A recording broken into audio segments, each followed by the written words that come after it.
I'm Gemma Lonsdale, psychic medium and life coach, and you're listening to the Happy Psychic Podcast. Welcome to this week's episode of the Happy Psychic Podcast. Today I am joined by Indra Rinzler, and Indra describes himself as a lifetime spiritual seeker. So he's a healer, a teacher, and he offers life readings for his clients with astrology and the Enneagram of Personality being his main modalities. So he's been studying astrology and spirituality for 50 years and first learned of the Enneagram of Personality in 1999, not to give away your age or anything. His focus is to help clients to wake up to who they really are and to live beyond their conditioning and stories and live more in the moment. So hello, Indra. It is so good to have you here. Oh, thank you, Gemma. It's really nice to be here. I think my age is clear on my face, so I'm not going to worry about that. It's just whenever I say 1999, I was just thinking, oh my gosh, like such a wealth of experience. It's literally a lifetime of knowledge. Absolutely. Yes. 99 was last century. Well, it is so good to have you here and to be able to get you to share your wisdom with all of the listeners today. One of the topics that we had really talked about, really discussing, was obviously stripping back that social conditioning. And I thought it was a really good topic because I had just put a post out yesterday on Substack where I post my blogs. And it was really about what could we do or what could we achieve if we actually didn't know the things that we know. Like if we hadn't all of this social conditioning that had been built up through the years, who could we be? Because it's the sort of things, like one of the examples that I put in the blog was my grandmother used to always say to me, children should be seen and not heard. So from a very, very young age, I was taught that my voice wasn't important, that I didn't deserve to have a voice. So as I then came into my adulthood, and I'm 40 now, but coming obviously into my teenage years and my young adulthood, it's very hard to shift that thought. And that's just one of the things that I can think of as an example. But there's so much knowledge that we absorb over the years from various different people, from teachers, from the school system, from the political system, from our parents and caregivers, that really stick with us and start to form our reality, which actually probably isn't anything connected to who we are supposed to be authentically. Absolutely. And what I like to say about the conditioning, the thing is that there's nothing to heal. For example, it isn't that your voice is bad. It isn't that you shouldn't be heard, but you have the idea, not you in particular with your example, but anybody in general that has conditioning. If you're insecure, then you have to work on that. But if it's conditioning, you don't actually have the problem in you. You have the thought that it's your problem. That's the problem. But you can't heal it because it isn't your problem. Your problem is that you buy into ideas that aren't your ideas. Yeah. You know what I always thought was one of the biggest challenges, though, that we get so focused on day to day life that we can sometimes be on autopilot and not even realize that we have that conditioning. Absolutely, and interestingly enough, you're asking me this. So in astrology, I like to say that if you have a seventh house in astrology, and I'll break it down very simply, is about relationship. So the planets that you have there give you a tone for the kind of relationship you have. But what happens if you don't have any planets there? If you don't have any planets there, then I like to say it isn't that you're not going to have a relationship, but they're actually not that important to you. And I've had people say, you know what, you're right, Indra, they aren't that important to me. But what happens because the house is empty is that we have a tendency to have trouble seeing through conditioning, whether that's family conditioning or society's conditioning. We have trouble seeing through conditioning. There are people that personality wise, it's very clear because they have planets in the seventh house that they are not that they don't want to buy into that your grandmother says you say to your grandmother, that's silly, grandma. I'm going to be heard when I want to be heard. And don't tell me I'm not going to be, because you have planets there and you have an ability, you have karma, shall I say, you have an ability, an innate ability to be able to see through that. But if you don't have any planets there, then you're really susceptible to buying, because you don't do well with relationship. And so if somebody says, we're not a good match, people are going to say, well, it must be me, Mm-hmm. rather than you're kind of a jerk, and I just am not strong enough in myself to see that. I'm just using that as an example. So the idea here is that we have to learn with it. So are we stuck because we have planetary positions? No, we're not stuck, but it's harder. And so we have to realize, we have to stop, and we have to say, uh, a stitch in time saves nine. A girl should be seen and not heard. Is that true? I mean, do I really believe that? Is that something my grandmother believes? And she's actually talking about herself. And in conditioning, people are actually talking about themselves. I had a great story. I hope this will play on this. A great story that a woman told me, that her mother told her that she, the daughter, had a fat ass. Mm-hmm. And at 19, she went down to Brazil. I think she was European. She went down to Brazil and found out that her ass wasn't so fat, because all the guys were around her. And I said to her, it's her mother talking about herself. And she told me, she then said that her aunt had said that her mother, it's her mother's issue. And so when your grandmother says, Gemma, she's really, you, girls should be seen and not heard. It's really, she's talking about herself. She's not talking about you. But because they use our name, we identify with it, and we buy into that story, thinking that it's about us. As we get older, 49 is old, but not old, maybe not perhaps old enough. Sometimes it takes more years in order to realize that they're talking about themselves. They're not talking about me. And that I have to learn to not pick up the Yeah. energy around. That you have to be very discerning in order to stop and say, now, is that true for me, or is that true for her? She's saying it about me, but is it really about me? You have to stop and become clear about that in order to be able to let it go.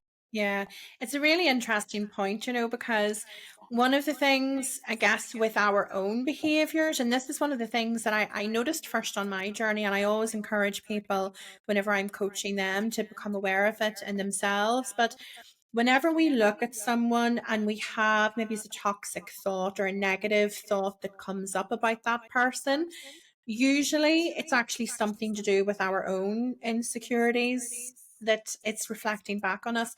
I can remember years ago, and I'm not proud of this moment, but I was in town one evening, and there was a couple of bars and clubs open, and I was actually just meeting a friend for coffee, but there was a girl there that was wearing a really, really short skirt, and she was a rather chunky girl and a bit like myself. And I actually said to the person that I'm with, gosh, I would never wear that. I would never wear that. Whew, and in a derogatory way. So first of all, shame on me for even thinking that and for feeling Uh, comment on someone's body. But actually, what that was doing was reflecting my insecurities of the fact that my thighs I didn't feel belonged in a short skirt. So I was picking up on her in that way. So it was yeah. actually a really good learning curve for me to start to realize that whenever someone is being negative about someone else, that actually they need to be thinking, what is this trying to teach me about myself? Well, Um, yeah. The other thing, of course, is that maybe within a week or 2 weeks or a month or a year or 2 years, you're going to wear the short skirt, and yeah, you're going to get courageous enough to wear it. And maybe that isn't a great example, but the fact is that whatever we diss on is going to come back to our into our own life. And of yeah, course, we're gonna do it, and we're not going to find it to be so distasteful yeah. at that time. But Yeah, but it's a prime example, I think, of how we can impose our conditioning on someone else. Like if I had have said to that girl in person, oh my gosh, what are you doing wearing that skirt?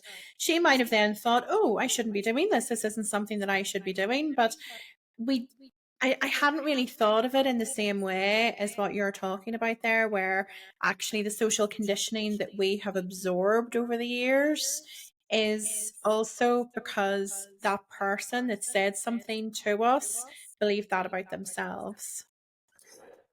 Yes, and the other thing is, if you'd have said it to her, she would have said, "Well, you know, a year ago I was like you and wouldn't have worn Yeah, it, but I got more courageous, and now I'm wearing it." And you might have said, "Wow, I can do that too," you yeah, know. So, yeah. for sure, the being more authentic and communicating what we're feeling is a wonderful way to grow, and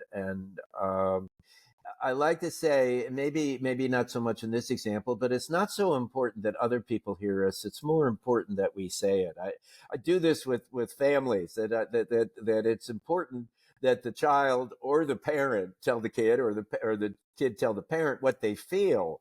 But it isn't necessarily about that the parents then say, "Oh, now I understand. Oh, now it's clear. Now we can get along." That would be wonderful if it happens, but I don't think that's the goal. I think the goal is just being authentic within Yeah. ourselves and being able to say what we feel. And if they hear us and they respond, and things change, that's wonderful. But by just communicating whatever it is that we want to say, the energy will change. The energy will change within us. The I'm thinking of an iceberg melting. It's the way to melt that iceberg is to say what it is we're feeling. And even if you're not going to wear the short skirt, to say, uh, "I don't feel comfortable wearing a short skirt." That's truth. That Yeah. that is truth. And this reminds me, I used to use this. I used to say that it's, in England, you have this maybe all the time. "It's going to rain today. I don't like rain." Okay, that's true. That's fine. But then when you say, "I'm not going to have a good day," that's conditioning. That's Yeah. totally made up. That has nothing to do with fact. That's the mind going a couple of steps ahead, and making up a story.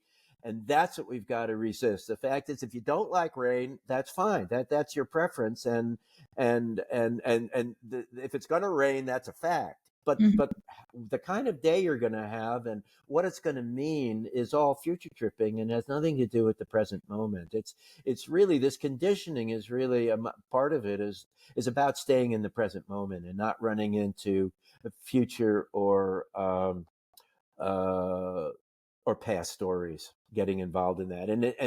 You have to be very meticulous in your thinking and watching, in order to be able to realize that when you're doing that and not want to do that anymore. Well, that's what I was just going to say as well. Actually, becoming aware of what is conditioning and where these stories come from.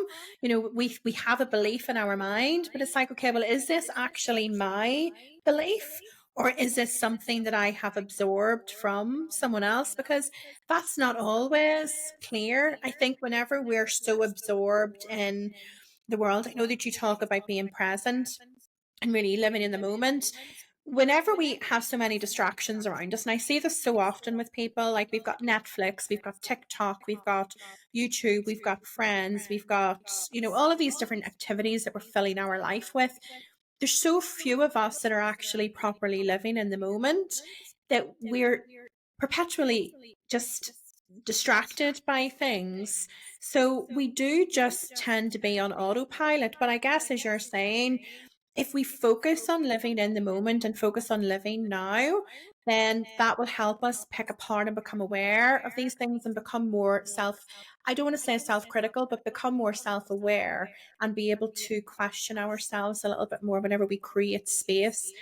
I'm guessing that you, as a spiritual person, have specific times in the day where you do create space for self-reflection, for meditation, for journaling, whatever your thing is. But if someone doesn't have a space in their day for that, it can be really difficult to actually become aware of those stories that they are telling themselves. in order to be even aware that it's not their story, that it's just someone else's belief that they've absorbed. Well, absolutely, and it's a lifetime achievement award. I mean, it is, it's the 30s, break their arms patting themselves on the back and look at their what they've figured out and how much they've grown, but it's the middle of the trip. It's not the end of the trip. It's continually about being in the moment and letting go of any past. And I don't really think it matters where it comes from. I Yeah. mean, I know in 20s and 30s and 40s we're really interested, but I had a podcast that turned into the whole thing is that I said that why doesn't matter to me anymore. Now I admit I'm in my 70s, so it's only in the last years. But the whole idea that why doesn't seem to really matter anymore. That that if in this example the conditioning, if I'm buying into conditioning, it doesn't actually matter where it comes from. It just matters right here, right now. Is it something that I believe? If it's even if it's my grandmother's wisdom, or my parents' wisdom, is that something that I believe right here, right now? Am I believing it because of an honoring them, or am I believing it because it's something that I truly believe, and where it came from, and ultimately does not. I don't see where it really matters. Now I understand there are ages where it really matters, but to me, I've come to a place where it doesn't seem to really matter. It is what it is. Yeah. So just be aware of it and decide, is it your truth or not? Do you believe in it or That's not? it. Yeah. Right here, right now. Is that what you believe, or is that not what you believe? Wherever it came from, wherever strengths and weaknesses you have, whatever relationships you've had, and how many kids you've had, and what your kids are doing or not doing, and your husband or partner does or doesn't do. Right here, right now. What do you believe? Mhm. That is where I'm going to say one wants to get to. It's not Mhm. exactly what I want to say, but what I'm trying to say is that in that moment, that's what's really important, and how it got there, or who, it doesn't really matter anymore. Mhm. Very true. So you obviously do life readings for people. So whenever people come to you for a reading, are they typically coming knowing the things that they want to change, or are they in a state of, I don't know my purpose, I don't know who I'm supposed to be? Well, you have everybody. You have all sorts of conditions. People may be very clear in what they know, but like you said before, they don't know what they don't know. So there are people that are there are people that are really desperate. There are people that are semi-desperate. There are people that are just curious, and the process, I kind of believe, is the same. You take them through, and you let them. My focus is on empowering people. I don't want to tell you what to do. I don't know what you should do. I don't know, and it doesn't really matter. Should you paint? Should you paint with oils, or should you paint with acrylic? I have no idea. It doesn't really matter, and it doesn't really matter to you either. The thing is, to just do one. But the idea here is that the way I like to say it is that they're aware of some of the puzzle parts, but I put them together. Not I. The reading. It's not me, and it's not my wisdom, and it's not my peace. Okay, it's just peace. I'm just I like to say when the reading was from me, it wasn't as good as through me. And so the reading has a way of putting the puzzle parts together. They know that I'm not good in this, and I'm not good on that, and this is that, and this is that, but they don't know it. The reading wants to put it together in a more holistic way, and so people in a holistic way, they get an overview, and then all the puzzle parts fit together, and then they can see more clearly. And so the idea here is to give them clarity, so that when they're running a conditioning story that isn't theirs, they'll say, well, you know what, I'm saying that, but I don't actually believe it. Mhm. Honestly, astrology has always fascinated me, but it's never been my thing. I've never studied astrology. The most I've got is doing like a free reading on a website that allows you to put your Sure. birth date and everything in. So you're clearly the expert here when it comes to this. But Okay. you use you use your astrology and you use the Enneagram of Personality together. Isn't that right? Is that how you do That's your readings? Yeah.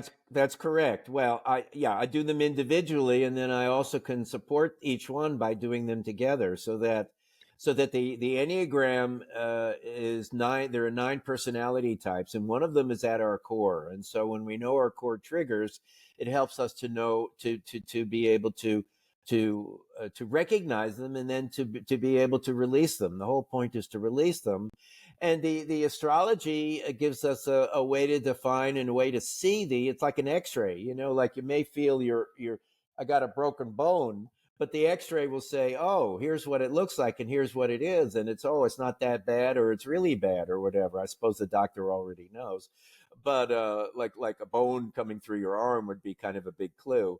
But the astrology gives us not only another way to say the same thing, which is really helpful to get perspective,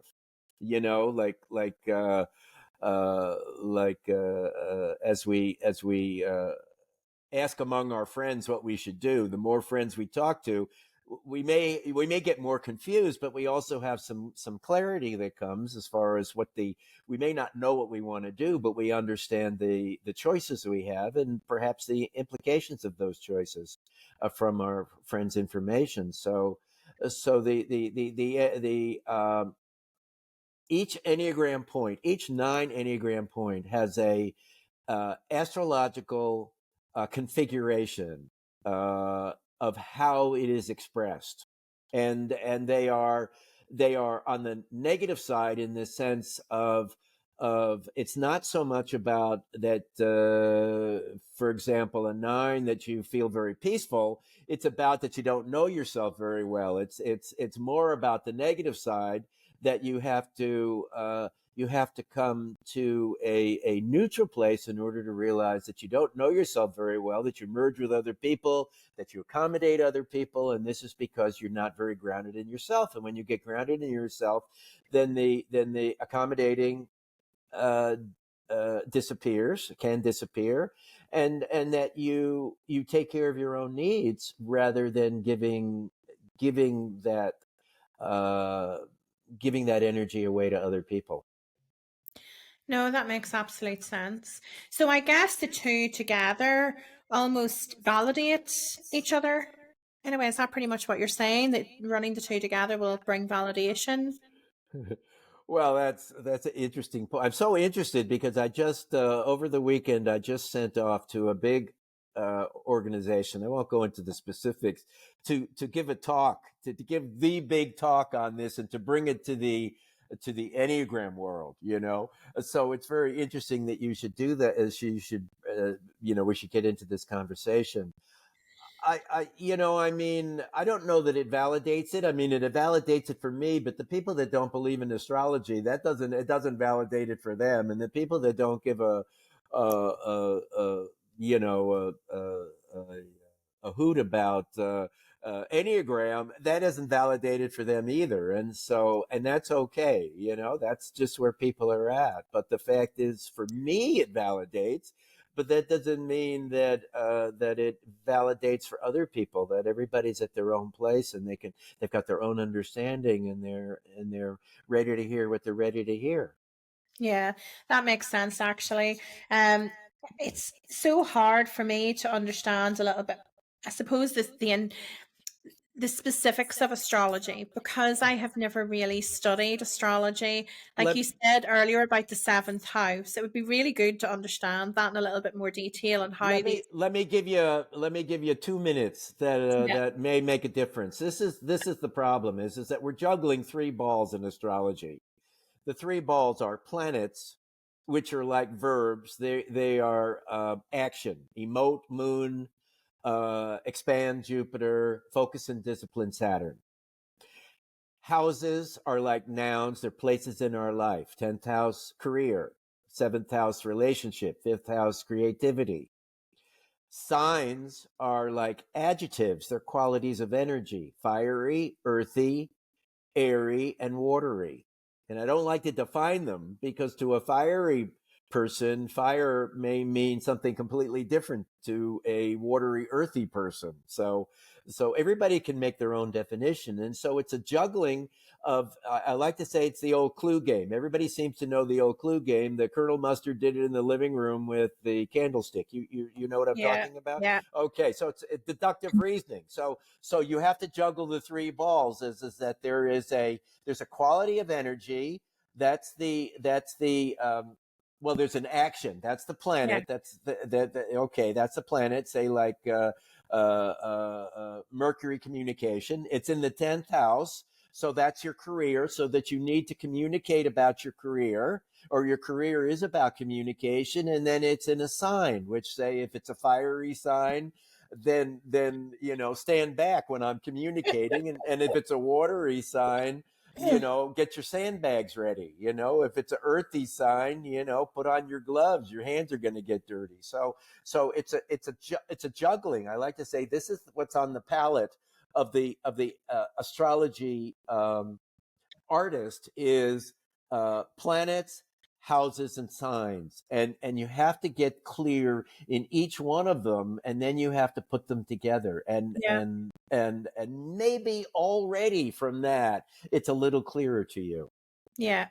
It's so when you talk about the elements, I learned tarot whenever I was starting to embark on my spiritual path. So the air, the water, the earth, I'm familiar with those because they really interconnect with the tarot cards. So it's Sure. actually really useful to understand that they're such a big part of astrology as well. So I could probably do a little bit more than what I actually thought I could. And how did you actually end up on this path in the first place yourself?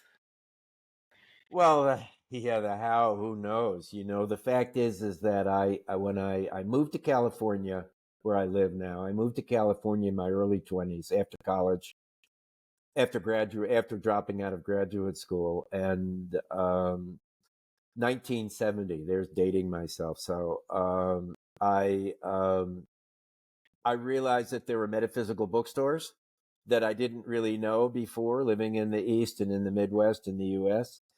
And I started going to metaphysical bookstores, and that's basically where it started. I started reading books, and I think I had, back then, I don't know what we said, but it's kind of like I need to know who I am. I wanna learn to be happy. I need to work on myself. Whatever the phrase was at the time, that seems very almost dinosaur age compared with where we are right now. I Yeah. basically just started studying and buying astrology books too, and it just went from there. And I ended up living in a spiritual community for 20 years, dedicated to a famous Indian teacher. And when I left that, you know, in 99, I found the Enneagram, and I started traveling the world and had a career as a trader, buying handicrafts all over the world to bring back to sell wholesale to stores. Had a wonderful uh, uh, 12 years doing that, and traveled the world, been to 56 countries, and still, go to Asia in the winter, going back to India here. I can now say, um, next month, because Uh, we're now in October. yeah. So, for the winter. And so, how, I don't know. It just was something that we were looking, we meaning my generation, we were looking for answers. We didn't necessarily, you don't necessarily need to know the question in order to know that you're looking for answers. I want to share this. There's a wonderful Indian teaching called nete nete, not this, not that. We know what it isn't, and we have to figure out what it is. What it isn't is easy. It's easier, not easy, but it's easier. But what it is isn't so easy, and that takes a long time because we think it's the relationship with A, and then that wasn't it, and that could take us 20 years. Sometimes I say, well, when did you when did you know it wasn't working? And some will say the first week, and some will say at the end of the second year, and 12 or 20 years in, and we already know, but we don't work on it. And so it's a process. It's a process of